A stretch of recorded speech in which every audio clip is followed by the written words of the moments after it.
La doctora Ana Pano Alamán es profesora de lengua y lingüística española en la Universidad de Bolonia, así que tenemos el gusto de estar conectados con Italia. Ana, además de ser profesora asociada en Bolonia, ha dictado cursos en distintas universidades de Europa y de Medio Oriente. Y tiene numerosos artículos publicados, además de varios libros, el último de los cuales nos está presentando a nosotros casi como una primicia, si no me equivoco.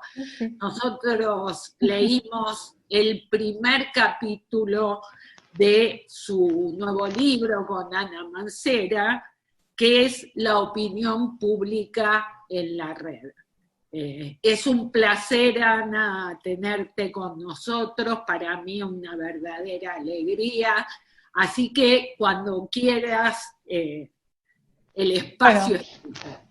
Me vais a perdonar, tengo que ir a buscar, que me he olvidado, para beber.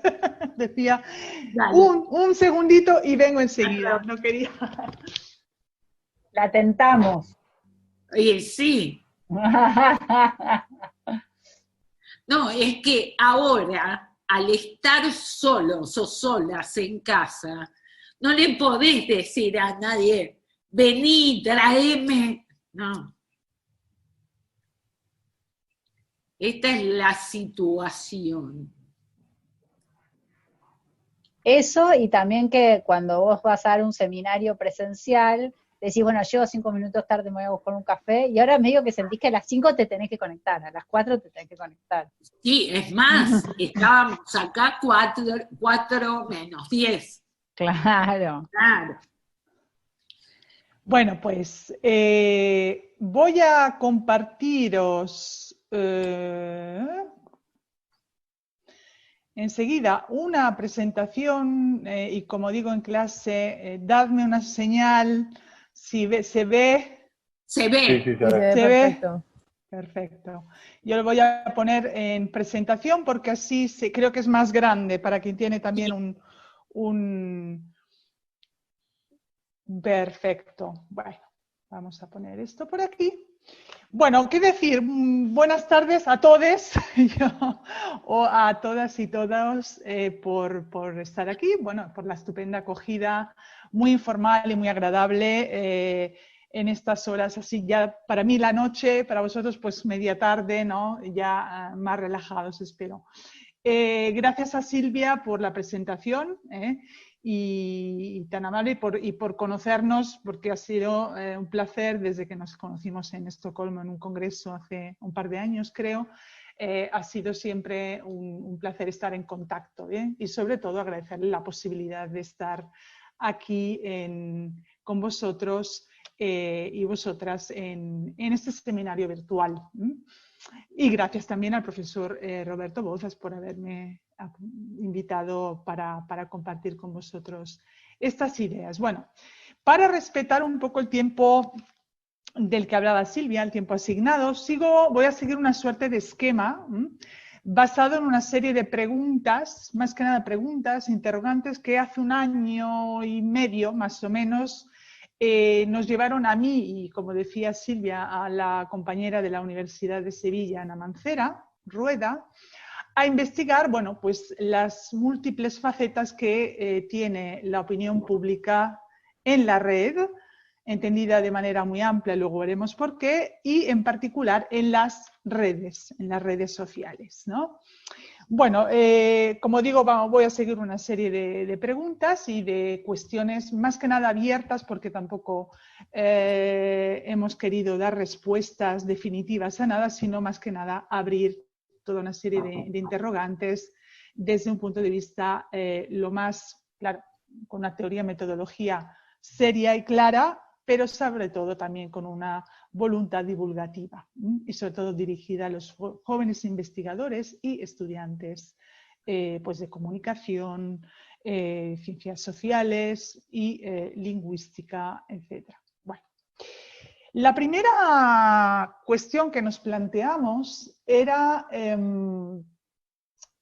¿qué se está investigando o qué se ha investigado? ¿Qué se ha investigado en relación con, como veis, los dos ejes, ejes que guían, ejes temáticos, si podemos llamarlos así, que guiarían esta investigación? En primer lugar, la de la comunicación digital. La comunicación digital, por un lado, y por el otro, el diseño y aplicación de herramientas para anotar, analizar automáticamente datos que se generan en las redes. Es decir, fundamentalmente el análisis de la opinión en las redes, dicho así de manera mucho más sencilla. En relación con el primer aspecto, el primer eje temático, hay que decir que la investigación está muy desarrollada, y esto es muy positivo. Podemos citar numerosas monografías, artículos de colegas, como veis, entre otros, bueno, pues la profesora Ramírez Gelbes, pero también colegas pues, como Lucía Cantamuto, que creo que enseña en una universidad de Argentina, Gian Mateo, otros colegas españoles, Robles Ávila, Moreno Ortiz, y obviamente muchísimos artículos, entre otros los publicados por la revista Aposta y Análisis del Discurso Digital y otras muchas. Entonces es aquí imposible citarlos todos. Por otro lado, como decía, se asiste a un creciente interés, creo, por desarrollar aplicaciones para extraer, analizar automáticamente una ingente cantidad de datos que generan, sobre todo que generan los usuarios en las redes sociales, como sabéis, que permitan conocer las opiniones, las emociones, las tendencias de los usuarios, por ejemplo, en términos de consumos culturales, consumo turístico, por llamarlo de alguna manera, gustos, orientación de voto, etc. Y esto, en este caso, la investigación está muy desarrollada claramente en el ámbito del inglés, sobre todo estudios de procesamiento del lenguaje natural, con diseño de software, sobre todo, pues bueno, de análisis de sentimientos, como se llaman, ¿no? Como vemos, muy interesados en establecer modelos de predicción de opiniones y tendencias sobre cuestiones sociales y económicas, de consumo, político-electorales, etc. Yo aquí cito solo algunos estudios que son los que fundamentalmente hemos consultado para la parte de los estudios realizados sobre la lengua española. Evidentemente hay muchos más. Bien. En segundo lugar, segunda cuestión, ¿qué sabíamos o qué sabemos? ¿Qué sabemos en base a lo que hemos ido investigando juntas con Ana Mancera o por separado en estos años? ¿Qué sabemos de la lengua en la red o del discurso en contextos digitales? Bueno, en principio sabemos y asumimos en esta investigación que en la red dialogamos constantemente, es decir, lo llama Herring, vivimos una suerte de interaction age, ¿no? Más que una information age. Esto lo decía en el 96, en un artículo que os puedo dejar si os interesa. Entonces, bueno, fundamentalmente lo que hacemos es dialogar, interactuar con otros, en función, sobre todo, de una intención, bueno, pues conversacional que lleva, en principio, sobre todo en muchos de los contextos comunicativos que hemos analizado, y en particular en las redes sociales, a adoptar un registro generalmente oral, coloquial, informal. Yo voy a utilizar mucho metalenguaje lingüístico, evidentemente de la lingüística y de la pragmática y del análisis del discurso, pero bueno, podemos verlo luego si algo no queda claro. Hemos adoptado para este tipo de análisis una metodología, la que propone Herring en 2007, que considera los parámetros tecnológicos y sociosituacionales de toda situación comunicativa. Por ejemplo, digo dos. Un parámetro tecnológico clásico es el carácter sincrónico o asincrónico, o síncrono o asíncrono del medio digital en el que estamos interactuando. Un parámetro sociosituacional en este caso sería, por ejemplo, la relación de poder entre interlocutores, los ejes de jerarquía o la direccionalidad, por ejemplo, de la comunicación. Entonces, bueno, adoptando esta metodología, hemos llevado a cabo estudios sobre, por ejemplo, la atenuación lingüística, la intensificación, la atenuación lingüística, por ejemplo, en reseñas, en comentarios en la prensa digital, la intensificación en blogs de autor, marcadores discursivos, siempre en comentarios. Este es un estudio que he llevado yo en los marcadores en la prensa digital argentina y española, comparándolas. Hemos abordado la parodia, ya aquí desde otro tipo de metodologías. Se amplían claramente las metodologías relativas, por ejemplo, a la dramaturgia de Goffman, la ironía y el humor desde la teoría general del humor verbal y, bueno, el análisis de la conversación. Conversación entre comillas porque no podemos hablar propiamente de conversación como la entiende el análisis conversacional, pero sí podemos utilizar algunos de los conceptos y propuestas metodológicas del análisis conversacional clásico para ver cómo se conversa, por ejemplo, en Twitter o en Facebook o en otros medios digitales, en otras redes sociales. Nos hemos ocupado, como decía, de las cuentas parodia y fake en Twitter y, bueno, y la alternación de turnos en Facebook, desde esta lógica que comentaba, siempre teniendo en cuenta los parámetros tecnológicos y sociosituacionales que hemos retomado también para cada uno de los análisis llevados a cabo en el libro, para cada uno de los medios digitales considerados. Bueno, por otro lado, sabemos algo sobre lo que se ha llamado en inglés affordances, que no son, como se suele pensar, los dispositivos técnicos o tecnológicos en sí.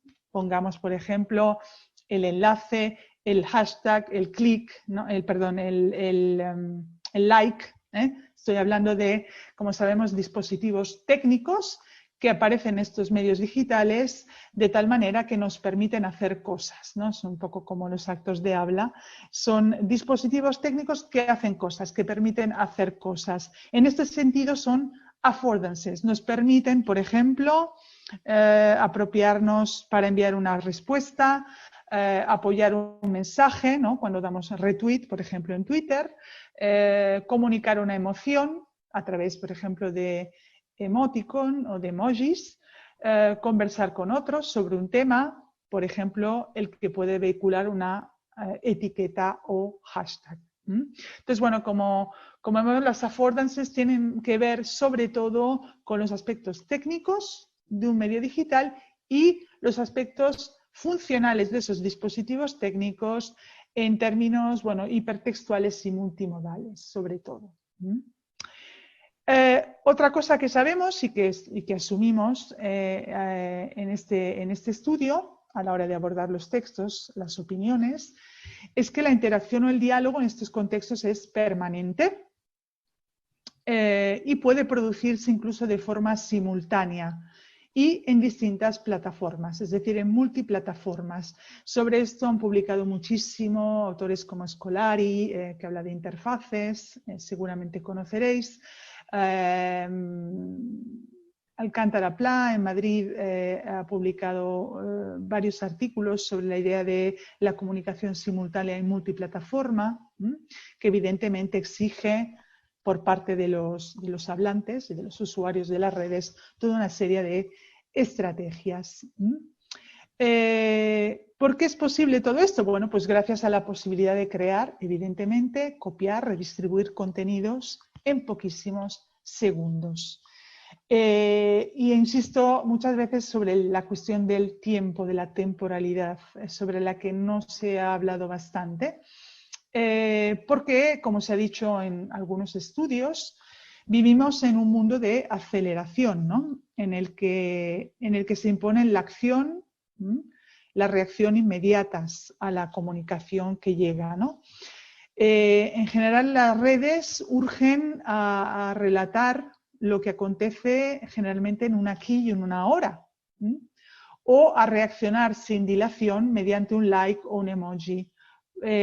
Una anécdota: estaba yo cenando el otro día en una pizzería y tenía una pareja al lado, los dos tenían su móvil en la mesa y ella recibe un mensaje, lo mira, estaban hablando, interrumpe, lo mira, le muestra el mensaje, cambiamos conversación y le dice al chico con el que estaba: no puedo no responder o no puedo no comentarlo.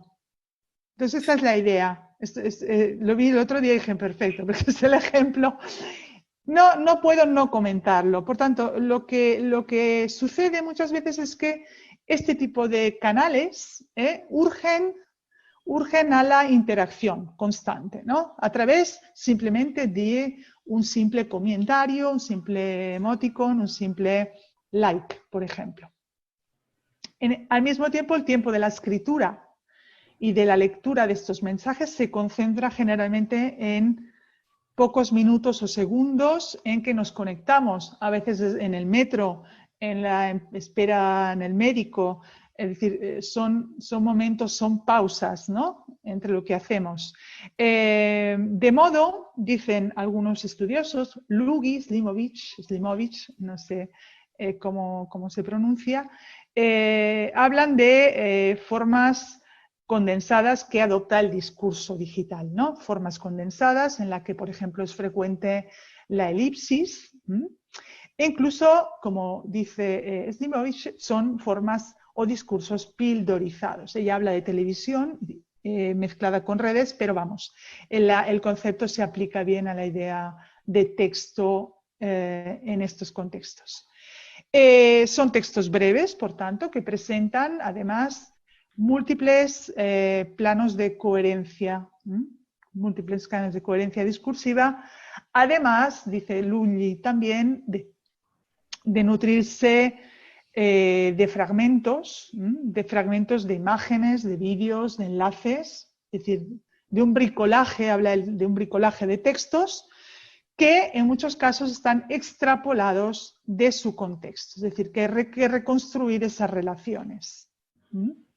Todo esto tiene que ver, evidentemente, con características propias y muy analizadas del discurso digital, que son la hipertextualidad, la multimedialidad, que seguramente conocéis.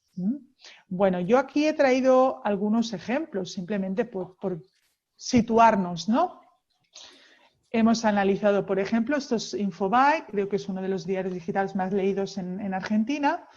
Y bueno, aquí tenemos pues dos comentarios sobre, si uno los lee, pues remiten a una noticia sobre Díaz Ayuso, presidenta de la Comunidad de Madrid, y su terrible gestión del COVID, ¿no?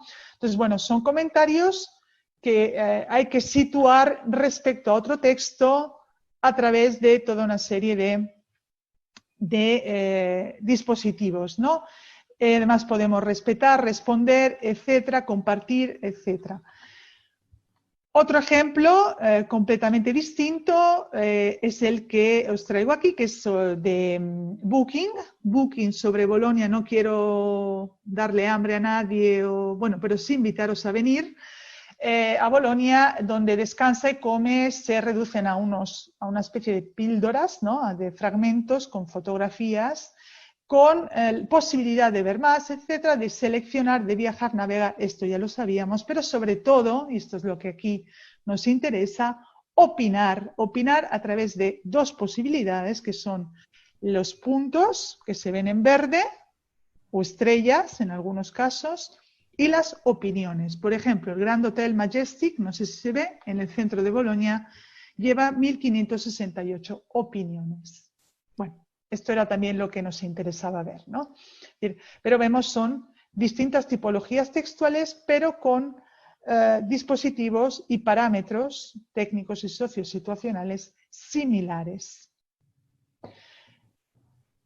vídeo de la Nación en YouTube, debate electoral, si no me equivoco, con posibilidad de comentar. YouTube, pues como sabemos, tiene un vídeo, tanto un modo distinto respecto al texto.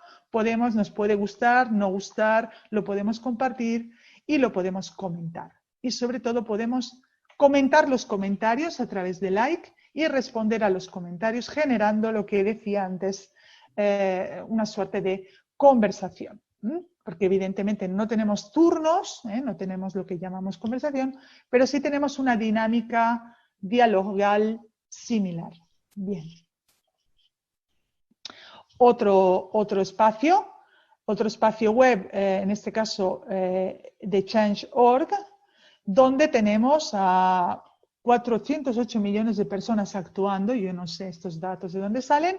Victorias todos los días. Podemos iniciar una petición a través de un botón. Esto sería una web, pero una plataforma de compartición de peticiones y a la que podemos añadirnos. Aquí también está muy pequeñito, estos fundamedios, es una petición que lleva ya 1668, si no me equivoco, simpatizantes, con distintas terminologías, opiniones, simpatizantes, comentar, etcétera, que nos permiten entrar un poco en detalle sobre este tipo de textos. Y por último tenemos la página de Facebook del Ministerio de la Salud argentino, donde se reproduce un vídeo, un enlace, un mini texto parásito, lo llaman algunos, simplemente anafórico o catafórico, es decir, la relación que se establece multimodal entre este texto, este enlace y este vídeo, que podemos visualizar, compartir, etcétera, y que además podemos, evidentemente, como en los casos precedentes, declarar que nos gusta, que no nos gusta, que nos sorprende, que nos enfada, hasta 199 veces, 108 comentarios y 59 veces compartir. Bueno, este era el cuadro. Entonces, ¿qué sabíamos y hacia dónde íbamos? Lo que a mí se me ocurrió en cierto momento, habiendo trabajado el diálogo en la red, dialogar en la red como principal actividad, ¿no?, del usuario en la red, en el pasaje de la web, dijéramos 1.0 a la 2.0, una generación de contenidos por parte del usuario, cosas que todos sabemos, se me ocurre que lo que hacemos fundamentalmente, además de dialogar, es opinar. Es decir, todo el mundo dice lo que piensa, todo el mundo expresa una aprobación, una evaluación por medio del comentario, por medio del gustar, por medio del compartir. Entonces, bueno, eso es lo que de alguna manera nos llevó a profundizar en este aspecto. Por eso me servía todos estos ejemplos. Bien. Por otro lado, ¿qué estaba pasando? ¿Qué está pasando? Es decir, yo no me puedo ocupar de redes sociales ni de red en general si no sé qué está pasando en relación con, bueno, pues con la información, con la opinión pública, qué sucede. Y sobre esto sabéis más que yo seguro, porque esto hemos tenido que estudiar muchísimo con Ana y bueno, entrar en todo un mundo que es muy complejo y que está siendo muy estudiado desde las ciencias sociales, ¿no? Sobre todo. Se investiga, por ejemplo, las tecnologías digitales y cómo transforman la producción y recepción, como sabemos, de información, cómo se expresa la opinión, cómo se accede a los contenidos y cómo se consumen esos contenidos y cómo se consumen, por ejemplo, los servicios que se propone a través de estas plataformas. También se publica ampliamente sobre sondeos electorales, infotainment, ¿no? Esta suerte de mezcla entre información y entretenimiento, sobre marketing relacionado con una extrema targetización del votante o del cliente para una empresa. El narcisismo del que se habla, ¿no?, el egocentrismo que lleva un uso exagerado, excesivo de determinadas plataformas, el ciberacoso, el llamado malvertising. En fin, estos son todos distintos fenómenos que no son fenómenos sobre los que hemos centrado la atención, pero sí nos servían para entrar para entrar de alguna manera en algunos usos de los medios digitales. En el ámbito político-social, bueno, evidentemente se destacan aspectos como la polarización ideológica, la manipulación, ¿no?, de datos, por ejemplo, para orientar a los usuarios, las fake news, famosas noticias falsas, de las que seguro sabéis más que yo, el populismo derivado en parte pues, de un discurso pseudopolítico, como lo llaman Gallardo y Enguix, es un estudio que se llama Pseudopolítica en las redes, el abuso de los memes, sus efectos, por ejemplo, sobre su supuesta banalización del debate político, el odio y la discriminación, la pérdida de democracia, etc. Sobre los memes, por ejemplo, recuerdo ahora mismo siempre una noticia fresca, ¿no? ¿Qué recordamos del debate, del último debate entre los candidatos a vicepresidente de la Casa Blanca, ¿no?, que tuvo lugar el otro día, ¿no?, hace un par de días? ¿Qué recordamos? Aquí hago una pregunta aquí al público. La mosca. La mosca. ¿Qué recordamos todos? La mosca. ¿Y por qué? Pues porque la mosca le hacen una foto, le congelan la imagen, la reelaboran en mil maneras las personas, los periódicos, lo que sea, la echan a las redes sociales, se viraliza y lo que uno recuerda de ese debate político no son los contenidos, que no sé si eran interesantes porque es como está yendo la campaña. Lo que se recuerda es el chiste o el momento cómico, ¿no?, el momento humorístico, por así decir. Entonces, bueno, esto se ha dicho que tiene una influencia en una banalización del debate político. Y estas son cuestiones que se están estudiando. Negacionismo, ya vemos con lo que ocurre también con la COVID-19, ¿no? El uso de bots para orientar opiniones, como decíamos, y la discutida posverdad. Bueno, pues como vemos, un universo de fenómenos complejísimos y que se están estudiando y quedarán para mucho todavía, ¿no? Y lo demuestra, bueno, pues en los numerosos documentales y libros que han surgido sobre, por ejemplo, el peligro para la democracia, ¿no?, de las redes sociales o cosas de este tipo. Son fenómenos, creo, que han monopolizado el debate, ¿no?, y la investigación sobre lo que entendemos por opinión pública o esfera pública virtual o opinión pública en las redes, ¿no?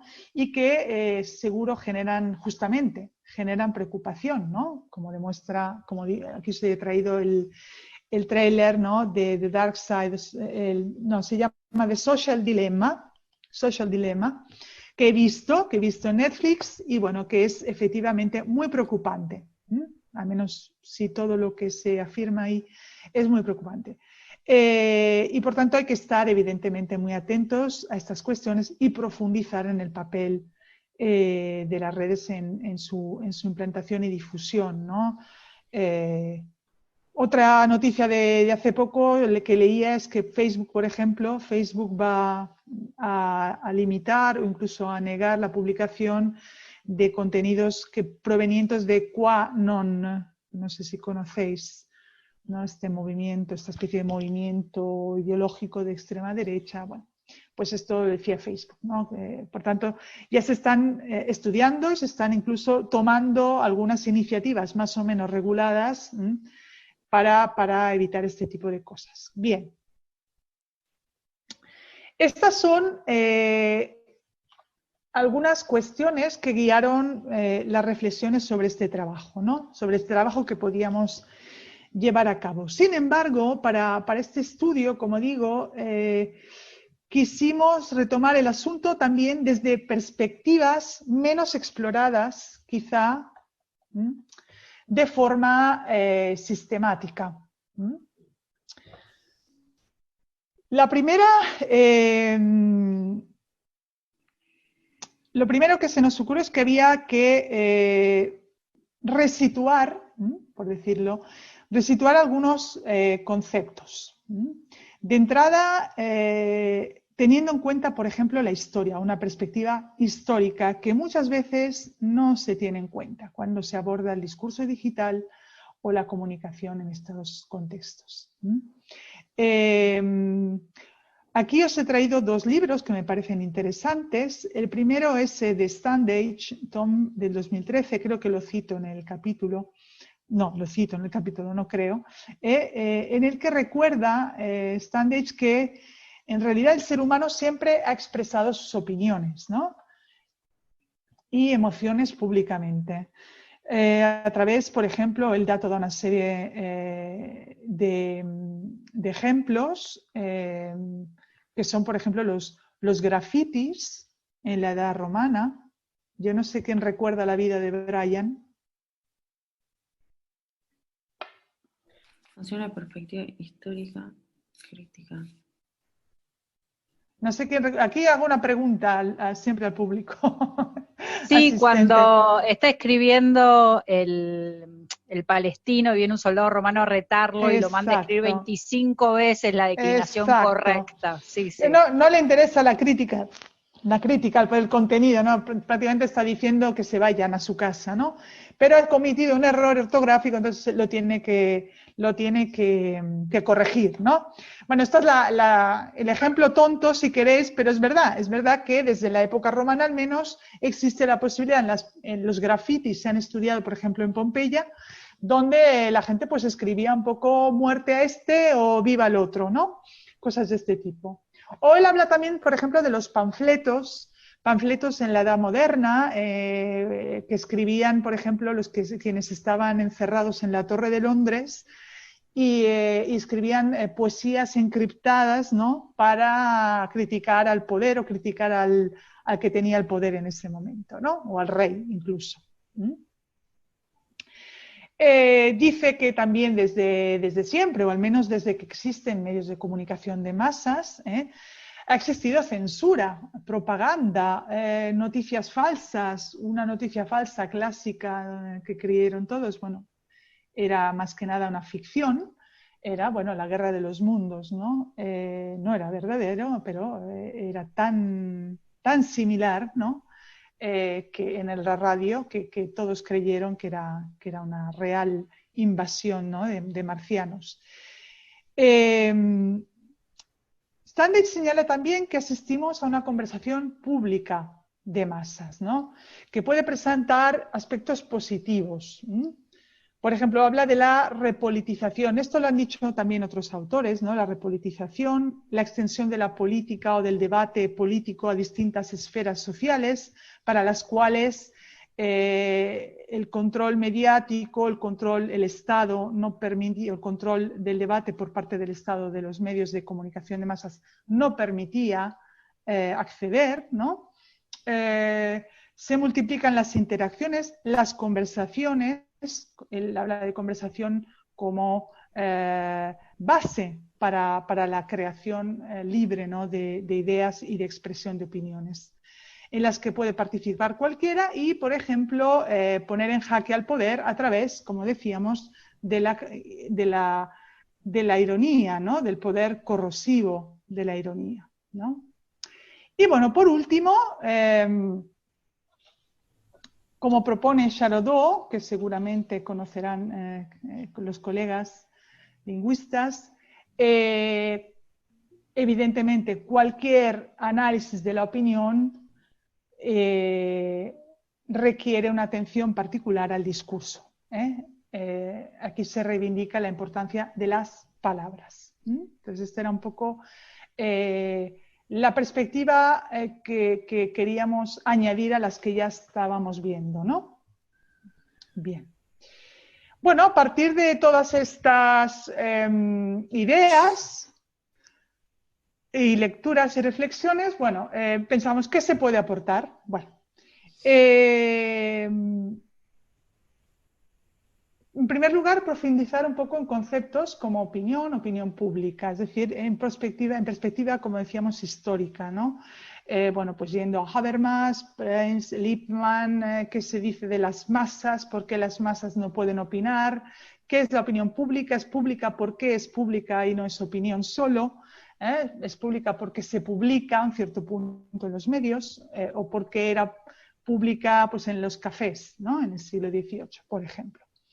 Profundizamos en estos conceptos, atendíamos a la evolución del concepto, claramente focalizándonos en este caso sobre Internet y sobre redes y redes sociales, ¿no? Entonces hemos visto que la esfera pública de debate va hacia una esfera pública virtual de debate y aquí se crea una serie de tensiones, de relaciones y de tensiones entre ¿quién controla esa opinión? Bueno, es el Estado, ¿quién la controla? ¿Quién la dirige o quién la guía? Es el Estado, son los medios tradicionales, entiendo, medios de comunicación de masas, son las redes, son los ciudadanos. Bueno, pues entran en juego, evidentemente, todos estos actores en esta evolución, lo cual hace que estudiar la opinión pública hoy sea mucho más complejo. También nos parecía interesante, como siempre, tentar una mediación, siempre la perspectiva que he dicho antes. Es decir, ni apocalípticos, como diría Eco, ni integrados. Es decir, ni todo es tan dramático, ni todo es maravilloso. Sino que hay que tener ahí un ajo atento a ambas cosas. Y bueno, por último, la contribución propiamente dicha era el análisis. Aquí lo he puesto a contracorriente. ¿Por qué? Bueno, pues por 4 motivos. Porque en principio, en primer lugar, porque ampliábamos el cuadro sobre los medios digitales. En general, los análisis se han centrado exclusivamente en redes sociales, exclusivamente en Facebook y Twitter, exclusivamente todavía más en Twitter. ¿Por qué? Porque Twitter, como han dicho muchos colegas por ahí, Twitter hace que la extracción de datos de corpus sea mucho más sencilla a través de su API. Es mucho más difícil recoger datos digitales de Facebook, que no te deja o te tiene que dar permiso, de YouTube, y ya no te digo de los comentarios en la prensa digital, etc. Entonces aquí ampliábamos este cuadro, por eso he dicho la red y las redes, ¿no? Porque nos hemos ocupado de change.org, de reseñas en TripAdvisor, de memes que se publican un poco por todos lados, de comentarios en la prensa digital, etc. El segundo era aplicar metodologías de análisis del discurso, por un lado, lingüística pragmática, por otro, y pragmática sociocultural. Es decir, cuestiones, por ejemplo, de cortesía y descortesía, para analizar, por ejemplo, los insultos. El tercer aspecto era la adopción de un método prevalentemente cualitativo.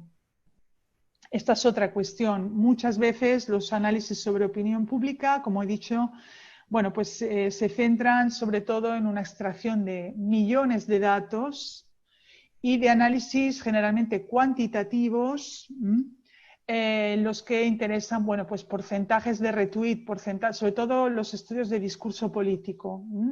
Imagino que me seguís, conoceréis. Entonces, bueno, aquí reivindicábamos también un método cualitativo lento, entre comillas, porque no renuncia, evidentemente no renuncia al corpus, pero es un corpus representativo de lo que estudiamos, pero no es un corpus enorme que solo podemos analizar desde un punto de vista cuantitativo a través de estudios numéricos. Es un estudio además multimodal. Entonces, estudio basado en corpus cualitativo y multimodal.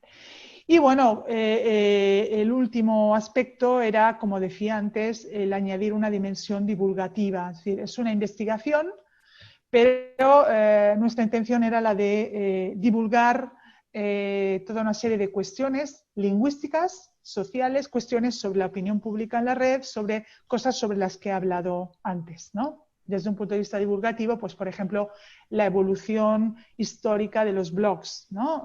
O cómo se han producido algunas anécdotas en YouTube, o cuáles son los youtubers más famosos, cosas de este tipo, bueno, para que llegue a un público lo más amplio posible.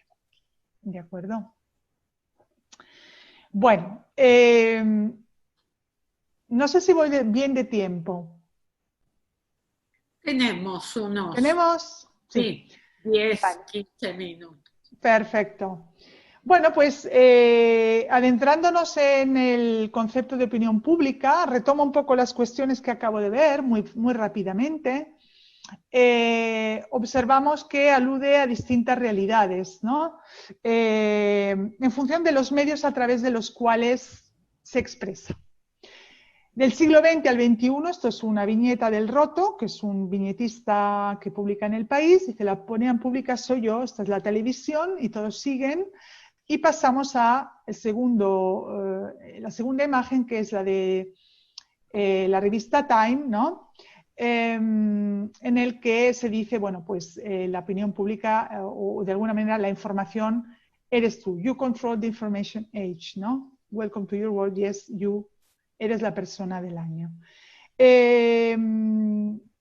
Se pasa de una opinión pública guiada en gran parte por los medios de comunicación. Ya conocen las teorías de la agenda, framing, la espiral de Selin, en fin, todas las teorías de la comunicación de masas, entre otras, a una esfera pública virtual, ¿no? En la que, según Time, como decía, quien guía el debate es cada vez más cada uno de nosotros. En este sentido se ha hablado, por ejemplo, de desintermediación del periodismo, de un periodismo tradicional, aunque no del todo, no es así del todo, porque se ha demostrado que si bien cualquiera puede convertirse en líder de opinión, lanzar noticias, ser un influencer, como decíamos, o viralizar una noticia desde el propio perfil, porque la estamos viviendo en directo, entonces actuamos rápidamente, como decía. Lo que en realidad se ha visto, los estudios han visto, es que seguimos opinando e interactuando en las redes en base a lo que nos proponen los medios de comunicación. Es decir, las noticias en la televisión, por ejemplo, ¿no? Es decir, que tienen un rol fundamental a la hora de hacer de intermediarios de cara a la opinión en la red. Al mismo tiempo, se dice que las redes son canales privilegiados, ¿no?, para la movilización ciudadana. Lo hemos visto en todas partes del mundo, es decir, a través de WhatsApp, de Facebook, se puede movilizar a las personas y llevarlas a una plaza, a una calle. Pero al mismo tiempo se señala, hay dos caras de la moneda, se señala un aumento de lo que autores, por ejemplo, como Evgeny Morozov, que no sé si conocéis, que es bastante apocalíptico, pero bueno, tiene una visión crítica interesante sobre la red, sobre Internet, llaman activismo de sillón. Activismo de sillón. Yo le doy al change.org, le firmo, le doy al like y no me muevo de mi casa porque yo ya he dicho lo que pienso y ya he actuado, ¿no? Este sería un poco el activismo de sillón.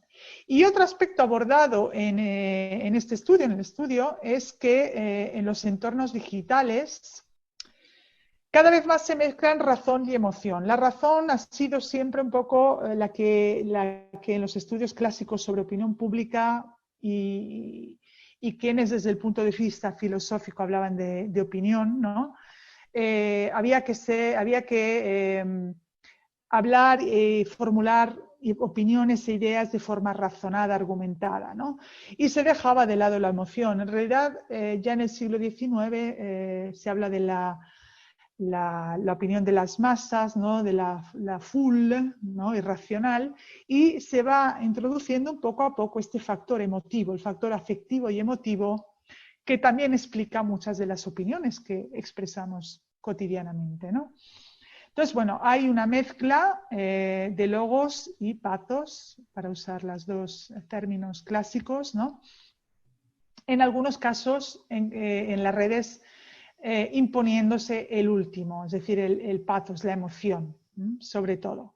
¿Cuándo? Cuando, por ejemplo, se expresa adoración u odio irracional hacia determinados colectivos. Pienso en la mujer, en las mujeres, por ejemplo, ¿no? O cuando un usuario busca elaborar una imagen, un ethos, ¿no? Un ethos, un discursivo único, por ejemplo, ante los demás, pues de alguna manera para destacar o destacarse por encima del magma de mensajes, ¿no? Entonces, estos son un poco 4 aspectos: la razón, la emoción y la imagen propia del hablante, de los hablantes, que se entremezclan, ¿no? Y van creando esa nueva opinión pública en las redes. La opinión pública es una mercancía, ¿no? Al tiempo que los datos que se obtenían con sondeos, por ejemplo, entrevistas, test, esto lo explica muy bien Lippmann en los años 20 ya, por ejemplo, ¿no? Los sondeos, las entrevistas puerta a puerta, han sido siempre esenciales para publicitarios, para quien diseña campañas electorales, ¿no? Expertos en campañas políticas. Bueno, pues siempre han existido. Pero está claro que en tiempos de Big Data y de Sentiment Analysis, como se llama, estos son mucho más fáciles de extraer, de analizar, de visualizar y de anotar de forma rápida y, como decía antes, automatizada. ¿De qué manera? Bueno, pues contando, como les decía antes, son millones de datos que podemos perfectamente en un paradigma digital contar, número de retweets, número de likes, número de compartir, ¿no? Share, etc. Esto por un lado. También ayudan, evidentemente, todas las aplicaciones, herramientas, software de los que hablaba al inicio, avanzadas, pero con ciertos límites de procesamiento del lenguaje natural. En el capítulo daba el ejemplo de la ironía, muy difícil de captar por parte de una máquina, y estamos constantemente utilizando mensajes irónicos o con doble sentido o ambiguos. Y esto las máquinas, el software, pues bueno, lo capta hasta cierto punto. Todo esto lleva evidentemente a lo que se conoce como tecnopolítica, tecnomociones, que tiene esta parte más de manipulación de alguna manera. Manipulación que creo puede ser legítima, legal, en el sentido, pues para orientar los consumos, por ejemplo, cuando nos propone para comprar, y ilegal o ilegítima, como sabemos, pues cuando controlan las opiniones de las personas u orientan el voto, etcétera. Todos conocemos el caso clásico súper estudiado de Cambridge Analytica, ¿no? Y de Facebook, ¿de acuerdo? Entonces, en ese caso está claro que hay una manipulación descontrolada de datos, sin que el usuario lo sepa. Bien. Y por último, esta era, bueno, pues el aspecto central y quizá más innovador en este ámbito, que era el de abordar la opinión como discurso, como decía. Entonces, opinión como opinión pública como en evolución en la red, opinión como mercancía y opinión como discurso.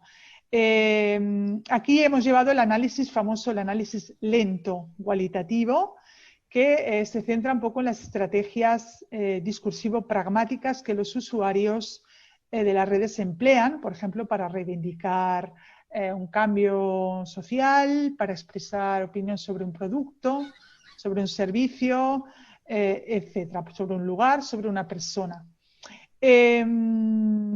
Aquí he resumido, yo aquí remito a los capítulos del libro, pero poniendo el foco en la metodología empleada o, si queréis, la perspectiva, el enfoque lingüístico, discursivo, lingüístico, pragmático que hemos empleado.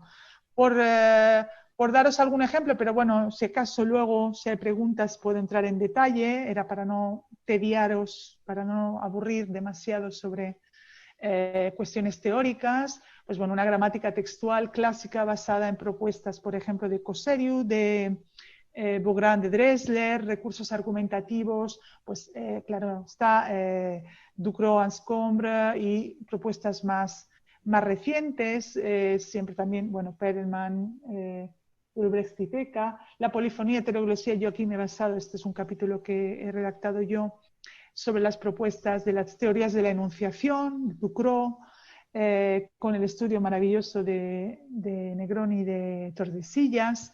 Bueno, pues como veis, son libros que son incluso un poco, son clásicos un poco del análisis del discurso, pero que nos servían muy bien para este tipo de datos, para analizar este tipo de datos. Los actos de habla, bueno, actos lingüísticos, la intensificación y la atenuación. Aquí hemos retomado las propuestas teórico-metodológicas de SBAR Atenuación, que es un proyecto que se lleva a cabo por colegas de Valencia, Briz, Marta Albelda, en fin. Rasgos coloquiales, bueno, aquí nos hemos centrado, como veis, en YouTube. Como veis, esto corresponde cada uno a un tipo de medio digital, porque lo que observábamos es que en algunos medios, en cada uno de los medios, lo que se daba era frecuentemente uno u otro fenómeno. No sé si me explico. Entonces, por eso hemos seleccionado un fenómeno lingüístico pragmático o una serie de mecanismos y estrategias y un medio o varios medios similares. Como decía, los rasgos coloquiales, bueno, aquí retomamos Valesco, que son propuestas de análisis de la conversación coloquial, aplicadas ya en otros estudios al discurso digital por nuestra parte y que funcionan. Cortesía verbal, cumplidos, descortesía, aquí aplicamos, bueno, pues la clásica teoría de la descortesía, actos de amenaza, pero sobre todo los planteamientos de Bravo en el programa DICE, que no sé si conocéis, bueno, pues de estudios de cortesía en el español. Y luego, por último, el humor verbal, en particular en los memes de contenido político electoral, desde la teoría general del humor verbal, bueno, de Atardo y lo que han revisado un poco colegas como Ruiz Gurillo, etc. Esto, como digo, no entro demasiado porque es muy teórico, todo este tipo de cuestiones. Lo que es interesante es que lo hemos asociado a cada uno de manera, como decía antes, también divulgativa. Bueno, para ir acabando, os he traído algunos ejemplos, no podía traerlos todos. El primero es un ejemplo extraído de Change.org. Este es un mensaje en el que se utiliza, por ejemplo, una pregunta retórica, que estamos hablando de recursos argumentativos, para convencer, para remover conciencias, como dice Ana Mancera, y invitar a las personas, pues eso, a hacer clic y para firmar la petición, ¿no? Es decir, con un acto perlocutivo, diríamos, en términos pragmáticos. El segundo es un ejemplo de comentarios en la prensa del país sobre una noticia sobre terrorismo islámico. Aquí hemos visto, por ejemplo, la polifonía, como decía, la construcción colectiva de voces, la construcción de voces, de una voz colectiva, si queremos, del discurso. Por ejemplo, aquí dice, porque el terrorismo ya existía antes de 2003, el terrorismo islámico, cita directa, ¿no? Jamás ha existido. Y esto es constante en la discusión, en la opinión, en los comentarios. Se utiliza extremadamente, habitualmente, este tipo de mecanismo, es decir, el reportar el discurso ajeno para reelaborarlo, generalmente en términos críticos. En este caso se le corrige que no es islámico, sino islamista, según otro lector. Como vemos aquí, la atenuación en el tercero de Booking, esto es una reseña de un hotel, donde se dice que las zonas comunes o el hotel en general es poco triste, algo alto, en fin, no es triste del todo, no es del todo alto. Como un software, ¿por qué insisto sobre software de análisis de sentimiento en este caso? Es porque este tipo de software se aplica sobre todo, o al menos los estudios que hemos encontrado, se aplican sobre todo al análisis de reseñas de hoteles. Y entonces se basan en conceptos de neutro o positivo, neutro o negativo, asociado a palabras. Ahora yo digo poco, pero no me dice nada. Triste me dice negativo, pero si yo digo poco triste, evidentemente atenúo, mitigo el que sea triste. Entonces este tipo de mecanismos que todos usamos a la hora de hablar y a la hora de comentar y de opinar y de decir cómo nos parece un hotel o un restaurante, es difícil de captar por parte de los programas, todavía. Pero bueno, ahí están. Aquí en 4 tenemos un ejemplo de registro coloquial total en YouTube, al Rubius. El Rubius es el youtuber más famoso en España y parte del mundo entero, porque aquí se les saluda desde Argentina, creo en pensar, en el que le pongan, lo he puesto yo, porque no está. El mensaje es 10 likes y Rubius es un cagón, jajaja, saludos. Como vemos, hay toda una imitación de un registro coloquial que hemos analizado en los planos léxico, gramatical, fónico, etc. Observando que en realidad está muy extendido este tipo de registro, sobre todo en los comentarios de YouTube, que son generalmente muy informales y con una interacción muy de tú a tú, sobre todo en este caso del Rubius, en este espacio suyo, ¿no? Donde son sobre todo, imaginamos, gente joven o muy joven. El ponga lo pongo entre corchetes porque evidentemente no aparece. Esto incide en lo que decía antes, son textos muy breves y muy elípticos, ¿no? Y muy elípticos. Pablo Iglesias, político español de izquierda, bueno, que en el gobierno, Podemos, la gente votó con ilusión, esto se dice en Facebook, lo dice él, y un comentario le dice, me encanta cómo hablas, sin duda eres el más preparado. Increíble, pero cierto, algunos políticos, muchos políticos, todos, yo he hecho otro estudio sobre cumplidos en Twitter, suelen recibir bastantes cumplidos, compliment behavior, quindi todo lo que es lo haces muy bien, eres muy bueno, etcétera, etcétera. Entonces, bueno, esta era la parte de los cumplidos que hemos visto en el caso de políticos, de empresas, es decir, de perfiles de políticos, de perfiles de empresas y de perfiles de famosos, de celebridades. El 6 es un ejemplo de Twitter en el que se insulta, se la llama nazi, a Ana Rosa Quintana, que es una periodista española. Es una periodista que suele recibir insultos, pero que a su vez insulta. Entonces, bueno, ahí habría que ver un poco también cómo cada usuario, cómo los usuarios se manejan, evidentemente, cómo si uno atrae determinado tipo de comentarios negativos o bien es indiferente quién sea uno y cuando se desborda la conversación, ¿no?, se llega al insulto. Y por último tenéis un ejemplo de un meme con Homer Simpson que se ríe así todo forzado, imitando un poco a los políticos del Partido Popular que no han ganado, que han perdido bastante las elecciones, ¿no? Entonces, bueno, están ahí sonriendo porque hay que dar la cara y no es posible no sonreír, pero vamos, muy forzado. Bien. Para concluir, o en modo de conclusión, si queréis, de este panorama por fuerza un poco rápido, diría que los analistas del discurso y a los periodistas interesados en profundizar en el análisis, en el discurso digital, nos queda mucho por investigar en general, visto el panorama, ¿no? Por ejemplo, creo que serían necesarios estudios cuantitativos y cualitativos con métodos mixtos sobre, por ejemplo, el empleo de cada una de estas estrategias, por ejemplo, para ver en detalle, y por eso he puesto aquí una lupa, cómo se utilizan en relación con fenómenos como los que hemos comentado, como los que he comentado, ¿no? La difusión de falsas noticias y opiniones no basadas en hechos, por ejemplo, sobre esto no sé si hay estudios o hay estrategias para ver cómo se elabora lingüísticamente y pragmáticamente la desinformación científica, por ejemplo, ¿no?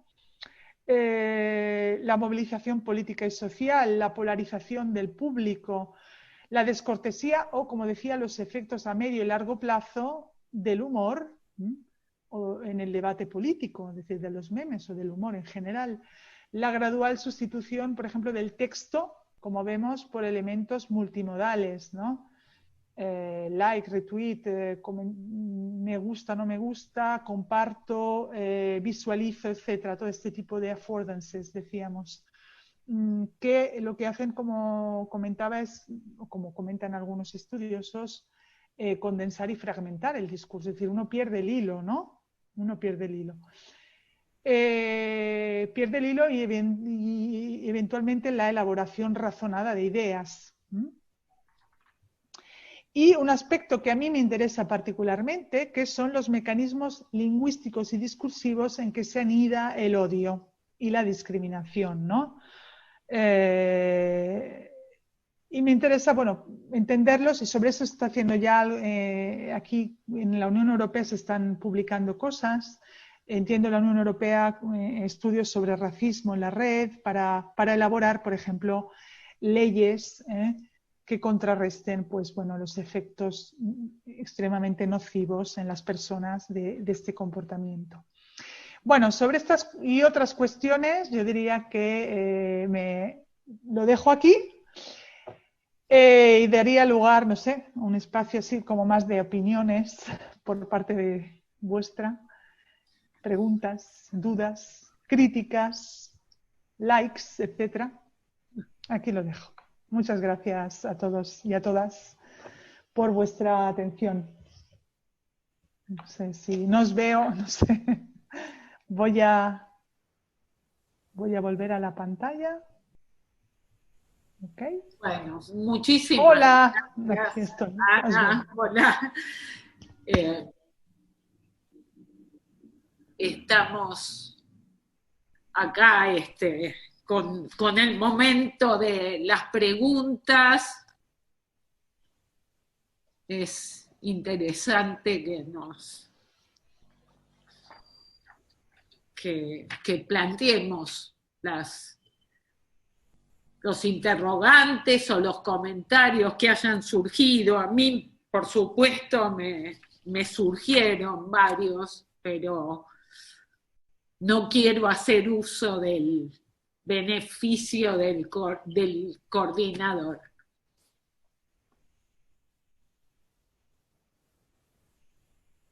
Eugenia tiene una pregunta.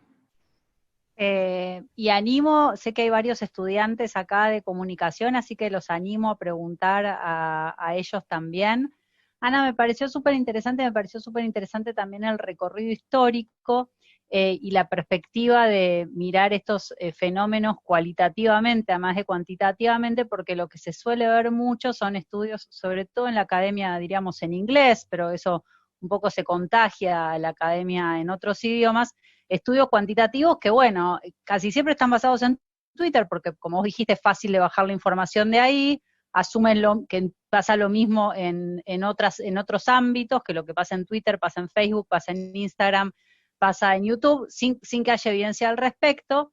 Pero la pregunta que tengo, y que tiene que ver con lo que decías del recorrido histórico, es que si bien siempre existió interacción y la capacidad de dialogar y el ánimo de expresarse, bueno, como en Monty Python y como muchas otras ejemplos reales y no de ficciones, si no crees que la capacidad o la posibilidad o la affordance, para usar una palabra que usaste vos, de hacerlo casi constantemente nos estamos combinados a dar nuestra opinión. Comprás algo en, no sé, en Amazon o en Mercado Libre y enseguida te dicen, contanos qué te pareció el producto. No sé, es un tubo de pelota de tenis, no me parece nada, cumple su función.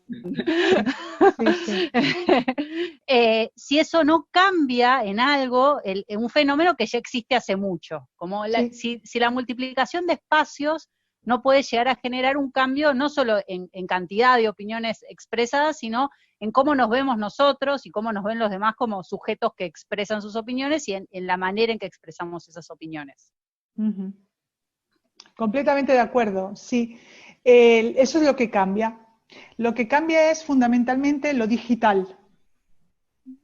Es banal decirlo, pero es que hay que recordarlo. Estamos en un paradigma digital en el que la novedad es, para mí al menos, la reproducción, la creación, la redistribución de ingentes cantidades de datos en poquísimos segundos.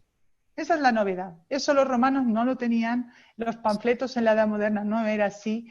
Uno se podía enterar, dos se podían enterar, podía tener un recorrido X, podía llegar hasta 3, ¿no? Pero no tenía la capacidad de alcanzar los millones de personas que alcanzan hoy y con los millones de datos que se generan cotidianamente. Y efectivamente esa es la gran diferencia. completamente. Y muy interesante lo que decías es, efectivamente, estos datos que al mismo tiempo, siendo digitales, que es posible copiar, almacenar por terceros y por cuartos y venderse, por ejemplo, con fines lucrativos o con otros fines, como decía, legítimos o menos legítimos, porque yo no veo malísimo tampoco que uno me sugiera, qué sé yo, ir a tal restaurante, ¿no? Pero no me parece bien que uno me sugiera votar a este o a otro, o esta sería un poco la cuestión.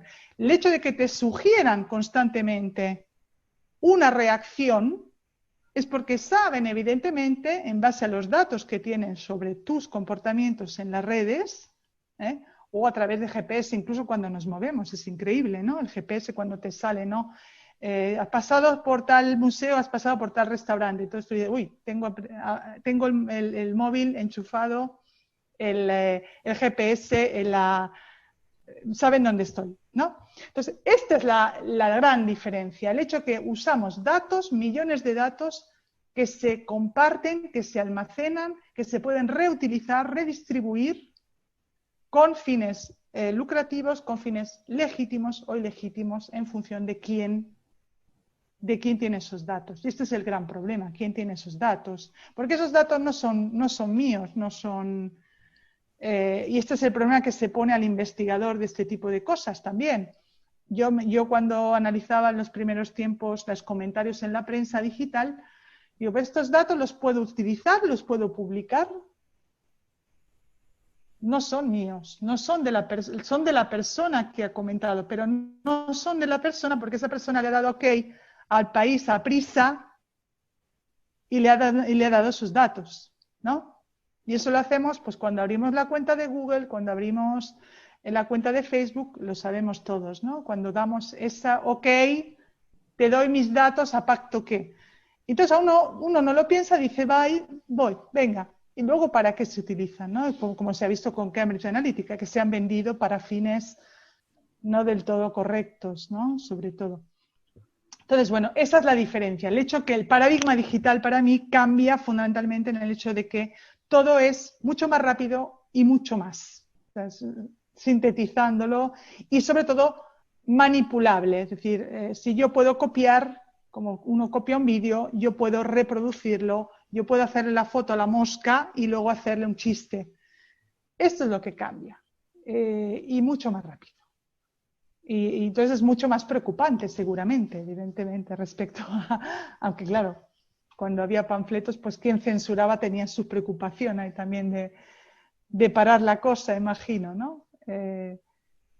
Pero sí, no sé. Pedro. Hola, ¿cómo estás? Tengo una pregunta más de metodología por ahí, que es cómo, no entendí muy bien, como que entendí que vieron ustedes esta cosa de diferentes estrategias en diferentes medios, ¿no? En diferentes partes de los medios. Mi pregunta es cómo llegaron a eso en el sentido de que tenían todo un corpus y que lo fueron ubicando, o que fueron pensando ya lo que querían encontrar y lo encontraron porque ya tenían una idea de cómo funcionaba todo. No, bueno, el truco es que ya habíamos analizado mucho estas cosas. El truco es que habíamos ya visto determinadas estrategias en determinados medios. Entonces, se construyeron corpus ad hoc. Se ha focalizado la atención sobre un determinado tipo de estrategias, más que nada como marco del fenómeno. Pero, por ejemplo, si el primer capítulo, el capítulo sobre gramática textual y recursos argumentativos, en realidad son corpus que dan juego y vemos tanto gramática textual en el uno como en el otro. Es decir, tenemos grandes corpus y lo que hemos hecho es, vamos a ver este aspecto en este tipo de medio, este aspecto en este otro, a ver qué sale, qué tipo de estrategias son. Con el marco teórico metodológico clásico, pues por ejemplo, de la descortesía verbal, ¿no? Con actos de amenaza. Entonces vamos a observar lingüísticamente cómo se elaboran esos actos de amenaza. Pues nazi, ¿no? Pero eso aparece también en Facebook, claro está. Solo que, bueno, nos hemos dicho, para este medio observamos que hay más de este tipo de cosas, vamos a centrarnos en ese aspecto. Para organizar también un poco, como decía, en una óptica también divulgativa, organizar un poquito también los temas. Pero el corpus era un gran corpus que llevábamos recogiendo ya también desde otros estudios. Sí. Sí. Perfecto, muchas gracias. A ti, gracias. Acá, Ana, Federico Weiss te pregunta si crees que se perdió el control de la opinión pública. Solo se controla en países autoritarios limitando expresión y censurando. Y en los democráticos, ¿podrá haber orden y ética en el discurso mismo?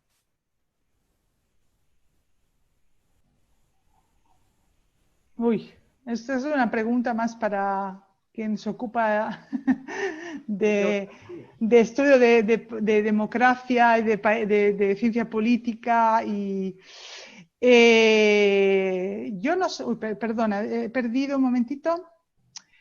La retomo porque es un poco larga. Retomo ¿cree que se perdió el control? No creo, porque por lo que hemos visto, por lo que vemos, por lo que comenta también y demuestra, creo, bastante bien Standage, la opinión pública siempre ha existido, existirá. Es decir, siempre habrá alguien que escribirá un graffiti, aunque no tenga acceso a una red, o se podrá encontrar clandestinamente en un bar, ¿no? Creo.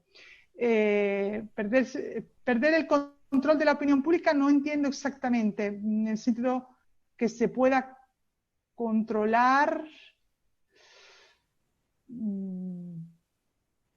No, yo creo que no se ha perdido el control. Lo que ha pasado es que se ha abierto a otras esferas. Es decir, se amplía las opiniones públicas, por así decir. Hay una opinión pública controlada, mediatizada, controlada por el Estado, que sea más o menos autoritario ese Estado. Eso ya es una cuestión de gradación. Yo no conozco, podríamos pensar en un extremo, pero no soy experta, no quiero decir tonterías, extrema control por parte de China, por ejemplo, un control más light por parte de países como, qué sé yo, Egipto, Rusia, no sé yo, y un control un no control del todo. Pero hablamos de un control por parte del Estado, esto es claro. Cuando hablamos de control por parte de quién guía un debate o quién guía la opinión, estamos hablando de otro tipo de control, imagino, ¿no? Es un control menos político, menos censurable y más un control que determina sobre qué tenemos que hablar. La famosa teoría de la agenda o de framing, ¿no? ¿Cómo y de qué tenemos que hablar? Eso sería un tipo de control. Orden y ética en el discurso mismo respecto a los flujos de información que se generan por vía real de lo fake. Controlar las noticias falsas, las informaciones éticas. Vale, gracias. Así era más claro. Se ha perdido un control. Yo creo que se están haciendo cosas, para contrarrestar las noticias falsas. No sé en Argentina cómo es. Yo hablo un poco yo conozco pues todas las iniciativas, por ejemplo, que se han creado con apoyo de los gobiernos, al menos en Europa, conozco Italia, España, donde, por ejemplo, surgen agencias de noticias que neutralizan, hacen fact-checking, como se suele decir, ¿no? Y controlan, entre comillas, o retoman, ¿no? Redan veracidad a la noticia, ¿no? O informan, por ejemplo, sobre todas las cuestiones científicas que hoy en día se ponen en duda. Sí, esa es otra cuestión, por ejemplo, que evidentemente sucede hoy, que hoy todo el mundo opina y somos más listos que el experto, ¿no? Hay una cultura del amateur, ¿no? Que todo el mundo sabe. Yo sé cómo se cura, qué sé yo, cómo se cura un resfriado y te lo escribo y te lo digo, ¿no? Y todos somos médicos y todos somos. Entonces, bueno, hay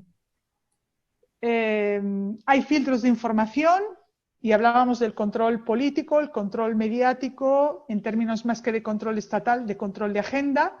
Y luego están las noticias falsas, seguramente, que se controlan ahora. Toda una cuestión de cómo los estados democráticos de derecho está detrás, cómo puede dar respuesta a un fenómeno que es más rápido de lo que se puede, que ya está cambiando cuando le hemos dado una respuesta de algún tipo. Y hablo, por ejemplo, de las noticias falsas, o hablo, por ejemplo, del ciberacoso. Son todos fenómenos que están ocurriendo rápidamente, que son complejos, para los que se está dando respuesta desde las instituciones, desde las investigaciones, pero que es difícil todavía de contrarrestar, creo yo. Eso sí. Las fake, como digo, yo conozco, por ejemplo, en España Neutral, que es una agencia creada por una periodista para contrarrestar noticias falsas, en Twitter, por ejemplo. Imagino que habrá igual en Sí, Argentina, sí, ¿no? sí hay. Sí hay. O sea, para mí son distintos niveles de control y de contrarrestar, ¿no?, ese tipo de fenómenos, porque como hemos visto son muchísimos fenómenos. Son realmente, es un mundo realmente complejo que abre tantos desafíos, ¿no? Aquí nos ponemos como investigadores de lo social, claro, y para eso. Pero sobre todo para quien legifera, ¿no?, y quien propone leyes y quien propone reglas para controlar esto. Bueno. Sí, preguntas. Bueno, yo tengo. La verdad es que desde mi punto de vista, dos factores que influyen para que haya tanta opinología en todos los espacios son dos, entre otros, pero yo destaco básicamente dos. La necesidad de hacer catarsis, por un lado, y la necesidad de ver la propia palabra en letras de molde. Hay muchísima gente que siente que publicar un comentario debajo de una nota periodística funciona al modo de la escritura de una nota periodística, lo cual es apabullante, pero creo que estos dos factores funcionan conjuntamente con muchos otros para este movimiento, digo, de opinología.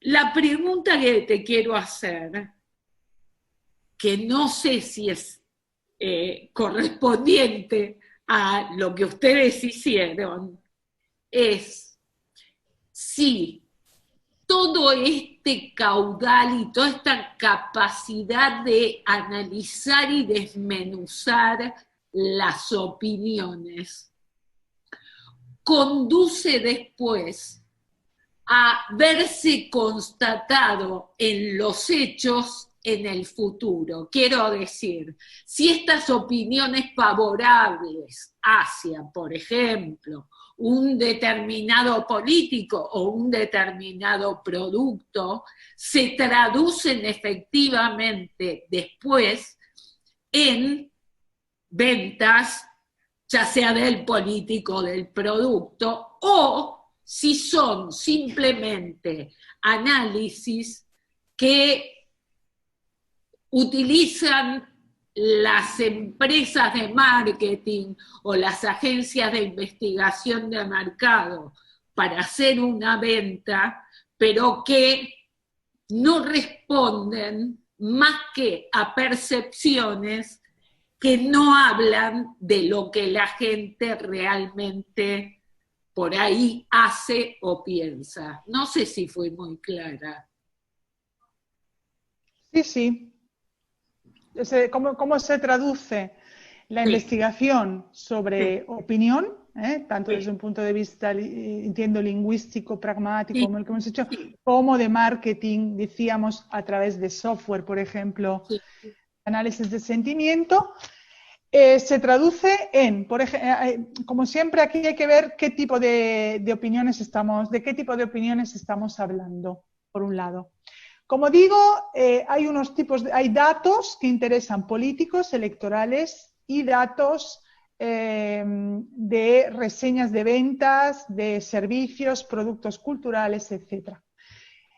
Este tipo de datos que compran muchas veces estas empresas y que pasan luego al mini-pimer, como digo yo, que es el software famoso que me permite establecer estadísticas maravillosas, visualizaciones impresionantes. Lo vemos en las elecciones siempre, ¿no? Los periódicos publican toda esta visualización de datos en el minuto. Este tipo de datos se utilizan luego para reorientar, ¿no? Lo que decíamos antes, reorientar tus gustos y para proponerte ese tipo de producto. Y esto se está haciendo.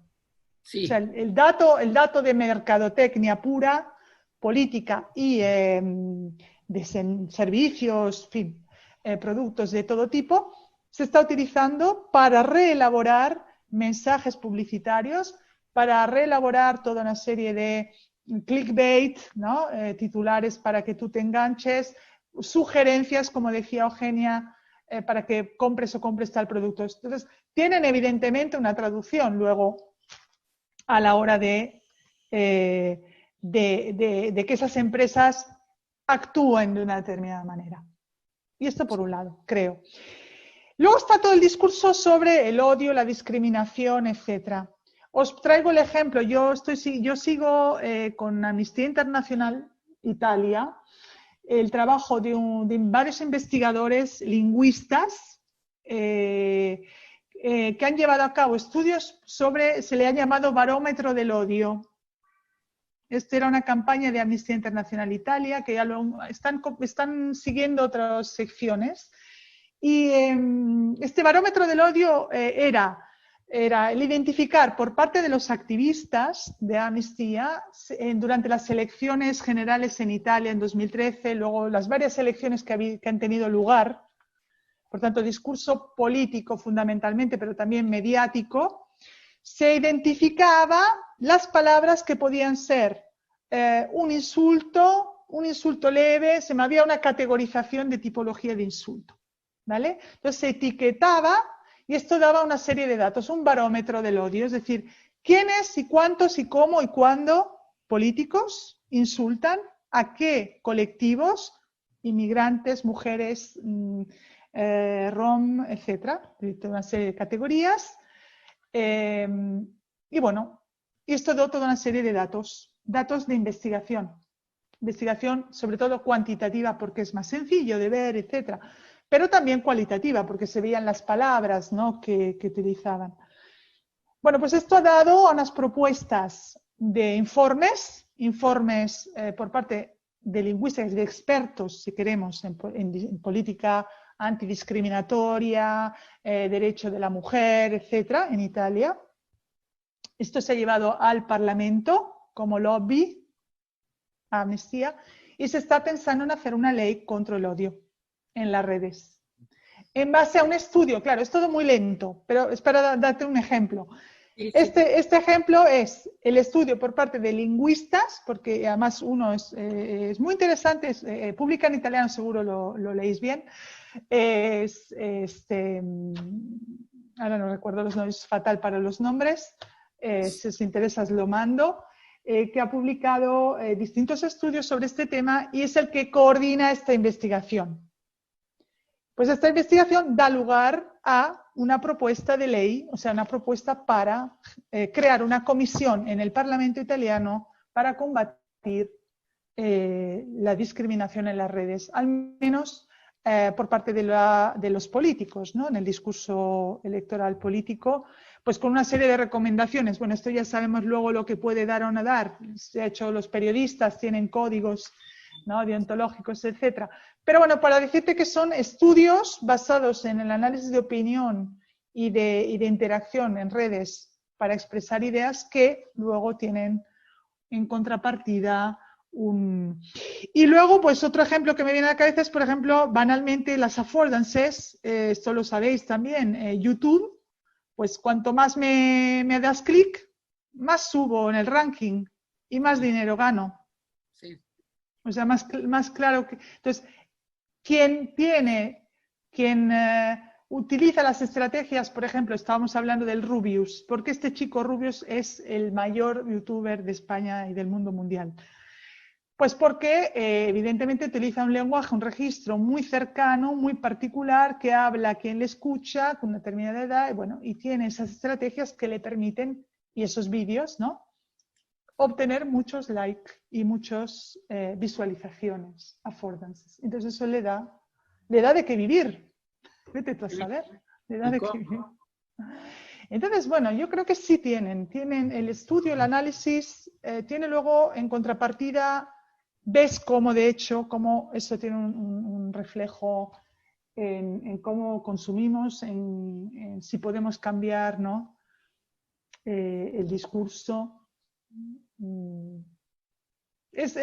Hay mucha cosa y es lento, creo yo, eso sí. Bueno, no sé si hay alguna otra pregunta, algún comentario. Ya estamos sobre la hora, así que quiero decirte, Ana, que por lo menos para mí y creo que para mis colegas y los presentes en esta sala fue un placer tener